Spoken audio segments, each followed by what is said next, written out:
He's the landlord. That man is not allowed in my pub. There's no law. I'm not going to physically hurt him. That man...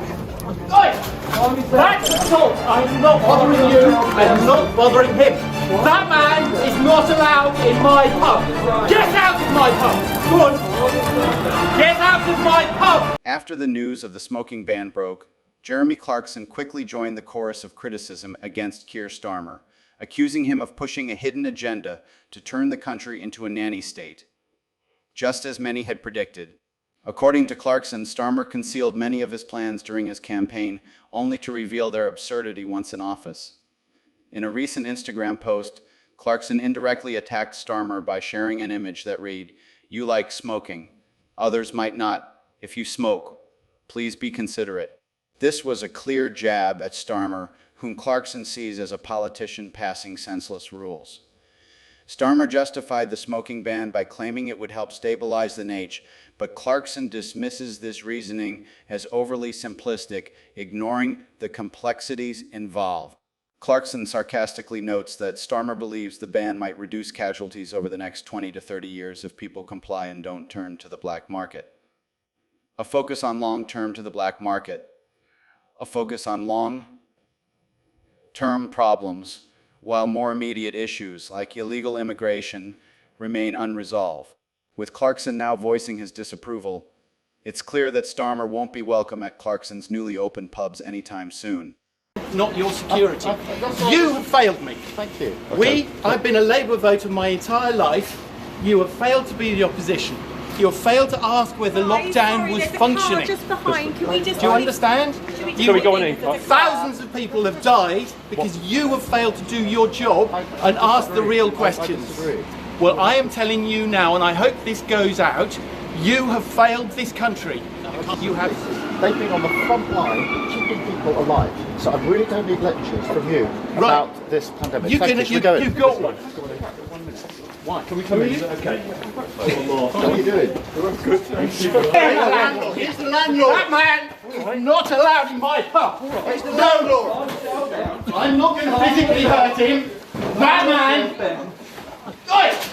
That's assault. I am not bothering you. I am not bothering him. That man is not allowed in my pub. Get out of my pub. Go on. Calm yourself down. Get out of my pub. As others have pointed out in the comments, that pub owner might as well be a clairvoyant. He seemed to predict the future. It looks like Keir Starmer is destined to be preemptively kicked out of every pub he enters from now on, thanks to his disastrous policies that are driving businesses to the brink of bankruptcy, particularly with rumors of an impending alcohol ban. Starmer's authoritarian attitude has become increasingly absurd, with everyone eager to mock his actions. Even Jeremy Clarkson, who has had enough weighed in on the situation. Clarkson once remarked that politicians are like toddlers. They want everything now and throw a tantrum when they don't get it. A description that fits Starmer perfectly, even though Clarkson wasn't specifically referring to him at the time. Starmer seems willing to do anything to get elected, which is why his stance on issues like trans pronouns shifts so frequently. When people protest his disastrous immigration policies, Starmer responds by labeling them as far-right extremists. A typical reaction from someone who's constantly walking on eggshells to avoid offending the woke mob or whoever's pulling the strings behind the scenes. Clarkson has criticized figures like Starmer before, once calling political correctness a load of old nonsense, like trying to put a Band-Aid on a broken leg. Instead of addressing the real concerns of the public, Starmer follows the orders of his advisors, whatever they may be on any given day. What makes you suspect of Keir Starmer personally? Starmer himself is a man of very interesting background. I think his struggles over what I find actually the rather dull subject of the transgender issue are interesting. The reason why he struggles over it is because he is, by inclination and politics for a long time, a person of the very, very far left. He was mixed up with a tendency called Pabloism in his 20s, which is an outward branch of Trotskyism, named after a man whose nom de guerre was Pablo, who's really a Greek revolutionary called Michalis Raptis. who decided that the old form of revolutionary socialism was clapped out, in which he was absolutely right. The seizure of the post office and the barracks by the working class, that wasn't going to happen. But the revolutionaries should concentrate on two things, the red and the green. The red being the cultural, moral, and revolution, sort of Gramscian takeover of society in every corner. And the green bit, of course, the fanatical and zealous pursuit of net zero and similar targets. The guy is leaning so far left, he might just stumble and fall. He really needs to find his balance. And the red bit is, of course, sexual politics, amongst other things. And Starmer, I think, recognizes and has had difficulty over this because he really believes this stuff. Do you? Or do you I think people, when Starmer in that first debate said, he was asked whether if a relative was suffering on the NHS waiting list, would he go private? He said no. Mm-hmm. People thought he was making it up or pretending. I absolutely believe him. He was an extremely dogmatic person. The other very interesting thing was when he was finally asked a political question interview a week or so ago. Nick Ferrari asked him, when he kept on referring to working people and they wouldn't face any more taxes, who did he mean by working people? And he said, in effect, I won't try and quote exactly, but what the effect of what he said was that the people he does not regard as working people are people with savings. Now watch what happens next. Now, there are many, many people in this country who are not particularly well off, who do have savings and who have managed to accumulate assets.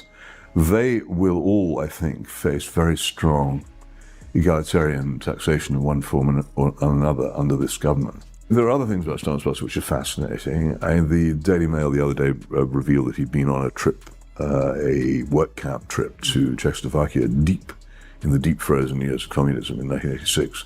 This is in the period when people like Václav Havel were being thrown into jail, when Charter 77 supporters were trying very hard to draw attention to the complete lack of freedom of speech, when anybody who opposed the communist regime in Czechoslovakia was either put into prison or driven from his profession and made to work in menial tasks. It was a miserable Cold War time, and yet he went on this work camp. This is the kind of sneaky language politicians use to conceal how they actually plan to achieve the grandiose goals they love to flaunt during their campaigns.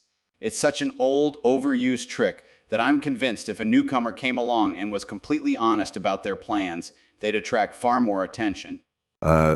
He was also, when he was a lawyer, a young lawyer in the 1980s, secretary of a body called the Haldane Society of Socialist Lawyers. Now, there are lots of things I could say about that, but I won't say any more than this. The Haldane Society was the result of a split among left-wing lawyers in London in the 1940s, a split largely between sympathizers of the Soviet Union and non-sympathizers of the Soviet Union, in which the Haldane Society was the society of choice for those who were more inclined towards sympathy for the Soviet Union, and the Society of Labour Lawyers was the Society of Labour Lawyers, of normal Labour Party members who were also lawyers. No one who was a left-wing lawyer in London in the 1980s could not have known about this distinction. I have particular reasons for knowing about it, but no one, Keir Starmer, could not have known, could not have been unaware that there was this distinction, yet he was secretary of the Haldane Society rather than a member of the Society for Labour Lawyers. You have to ask why. I think that he's a man of the pretty strong, hard. Get the message, because something seriously needs to change in this country. Anyway, that's all for today. If you want to watch Nigel Farage take down Starmer on television, just click the video on the screen. See you in the next one. Peace.